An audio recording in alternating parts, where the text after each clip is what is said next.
on, guys? It's your boy Panda here, and welcome back to the channel. And first things first, I do want to say I apologize for the lack of long-form videos here on the channel. I've been playing a ton of Call of Duty and just wanted to get as much stuff done as possible before making videos so that I give you guys some really good content. And mainly what today's video is going to be about, if you can tell from the title, is we're going to be reviewing Modern Warfare 3. Our initial thoughts and everything after getting our hands on the game, then giving a true consensus on is the game worth the $70 price tag. And I'm going to be talking mainly from multiplayer. I haven't dabbled too much in zombies. The little bit I have played, I've actually had a ton of fun with it. It's something that, for me, I'm definitely going to want to play more of once I get done with multiplayer. Right now, we're going through camo, progressions, leveling guns, all that kind of stuff. So, once we get done with that, I'll definitely hop in and dabble more with zombies once we know more about it. But, if you guys enjoyed this video, smash that like button, subscribe, and let's get into this thing.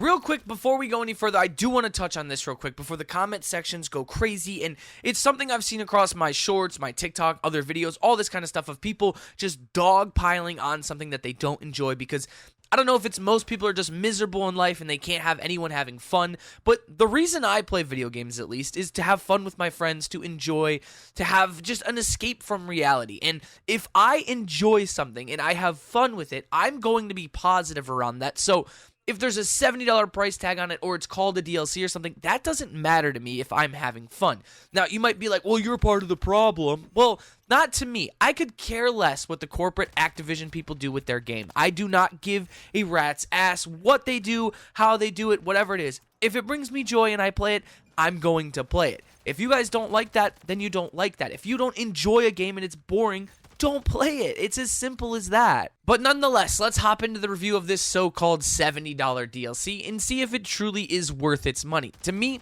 definitely is. Not even going to save that for the end. I'm going to say it now. But Modern Warfare 3, overall, I've sunk a ton of time into it. I mean, I got a day early on Thursday. I played Thursday, Friday, Saturday, all the way up to making this video, basically. And I have to say, I haven't played one session by myself. I've been playing strictly with friends, just grinding out things. So this could be a little biased because of that, because number one, skill-based matchmaking for me hasn't been insane. We've had moments where it's been pretty annoying, but nothing that has been too egregious to the point where I'm like, I don't want to play this anymore. But when it comes to the overall game, let's start at the beginning. The fluidity, the way the game plays, everything about the game feels amazing. The entire game itself feels like a step ahead of what we've had the past couple years for Call of Duty. And I'm going to be honest, it truly takes me back to the good old days of arcadey style Call of Duty. Now, I could be sipping the nostalgia Kool-Aid, but the next section is because I was an OG Modern Warfare 2 fan growing up. It was one of my favorite games I've ever played.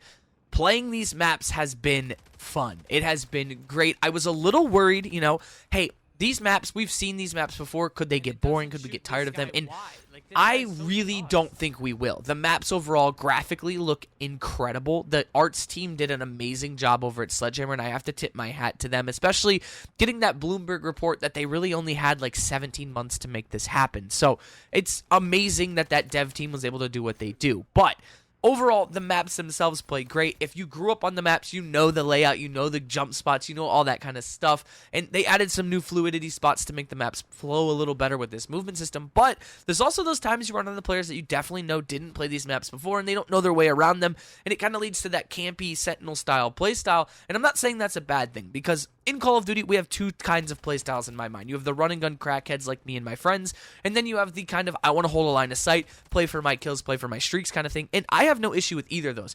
Now, do I complain sometimes when I die to someone like that? Of course, it's Call of Duty, that's nature. But when it comes to people learning the maps and stuff, you're going to run into that, so I can't find that as an issue inside the game. I just have enjoyed the maps overall, especially seeing new players play it and old players come back and see them. So let's move along to the movement. The movement in the game overall is fantastic, and we've actually had direct transparency from Sledgehammer saying, hey, the tack sprint issue is going to be fixed, it's a bug, which, I'm going to be honest, people were complaining about it, and I'm like, I don't know what they're talking about.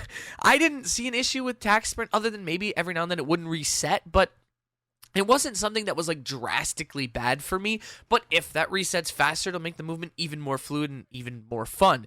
But overall, movement-wise, sliding, jumping, everything like that, mantling speed, all of it's fantastic. The weapon progression camo grind is something that I find perfect. it is not too extensive, but it's not too casual. It's like the happy median. We're going to get into the Armory Unlock Challenge thing in a minute because that's on my bad side of things for the game. But overall, the weapon progressions, the 4 camos into the mastery camos, I love it. You already have to grind out all these levels and get all this stuff done. So having those camos be quick and accessible is something that I enjoy, especially as a content creator, because then I don't have to fixate and focus on just grinding out 200 long shots and 200 headshots and all that kind of stuff. It's more like it plays to your playstyle in a sense, and it's good, and the weapon camos look really good. So the spawn system. Overall, spawns have been adjusted immensely. They are great. They play way better, other than, in my opinion, Invasion. Invasion TDM and kill confirm feels horrible because you can get spawn trapped so easily. You get stuck back there, basically. There's no split spawning or anything. But I've heard a few things about hardpoint spawns, and Sledgehammer even admitted that they're tweaking that, and they're going to fix those. But overall, the spawn system is way better than it was for the beta, and thank you, Sledgehammer, because usually that is neglected big time. And quickly, I want to jump in here and say Sledgehammer's transparency with the community has been a breath of fresh air. I almost truly forgot what it was like to have a dev studio talk directly to a COD community without any kind of remorse. There was always like, hey, we're listening, but we're not doing anything. Whereas Sledgehammer's like, listen, we got it. We're going to put it on the Trello board. We're going to tell you what we're fixing. We're going to get it fixed as soon as possible. And they're open and honest with our feedback. They want to make this a community-driven game, and I thank them for that. Another quick one, Search and Destroy is amazing in this game. I grew up on S&D, I played GBs, I used to play competitive with it, I used to just have a ton of fun memeing around and just playing Search and Destroy, and Search and Destroy in this game is that classic S&D feel. I have been loving it. So one of the things that's a little bit of a gripe for me that I could understand is even more of a negative for some people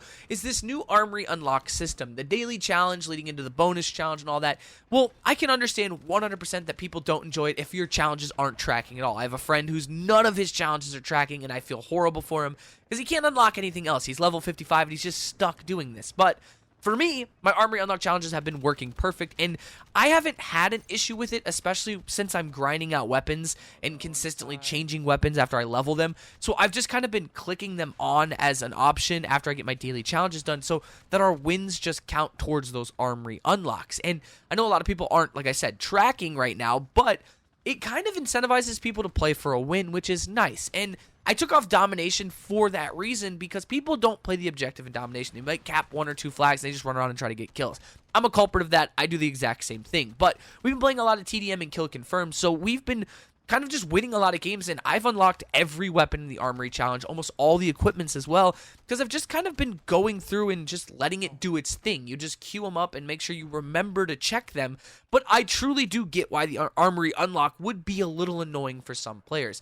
It makes that grind for the casuals a little bit harder. One thing that I'm going to say too is that the weapons in the game, not that I hate them, I truly do like the weapons, I think they're fun, I just feel like I don't want to say there's an imbalance between submachine guns and battle rifles and ARs, because ARs and battle rifles feel really good, like meta good, and then the submachine guns just kind of feel like they're left behind. They're kind of chasing the car as it's driving away in a sense, because I grew up, I'm a submachine gun running gun style player, so I always start out with subs, and when I first started playing, I'm like, okay, the Striker's okay, it's not like crazy. I'm getting beamed by like the SVA and the MTZ like crazy. So I was like, I'll just do ARs first, grind them out and level them up. And the ARs were unbelievably fun, especially the burst rifle, the DG58. That thing is beautiful. But the ARs felt way better than the submachine guns, even at up close distances. Certain ones felt way better. And I've been now grinding out the SMGs. I have 2 left, I believe, when I have to finish leveling. And they just don't have that it factor that SMGs in the past have, and I hope things change on that. Now let's get into the villain, the final thing we're going to talk about in today's video, skill-based matchmaking. So far for me, skill-based hasn't been too egregious. It hasn't been insane, but we've been playing mainly in a party with a lot of different playstyles, a lot of different skill levels, and overall, it hasn't been like something that's been a horrible turnoff where I'm like, ugh, get off the game for the day. But there have been moments where I'm like, God damn, this is getting sweaty, which skill-based, when you're playing in a party, like I said in my skill-based matchmaking video, feels like it should work that way. You should be able to run a bunch of lobbies, then have a couple sweaty games to try to test your limits, and then go right back down to earth. Now, have there been moments where my lobbies have been really bad? Yeah. And there's been moments where I'm like, I kind of understand the skill-based thing now, because these kids, don't stand a chance against a party, like, at all. There's no way they're gonna get a kill, and there were times where people were going like 4 and 44. Like, it's not good for them. But there we have it. You might hate my whole review. You might hate me for being positive about a video game for once in life. But honestly, I'm having fun. That's all I care about. If you have fun, you have fun. If you don't, you don't. That's the moral of the story for video games, for me at least. So, hope you guys enjoyed the video. If you do, make sure to drop a like and subscribe. Turn on those post notifications so you guys never miss an upload. And I will see you guys in the next video. Deuces, boys.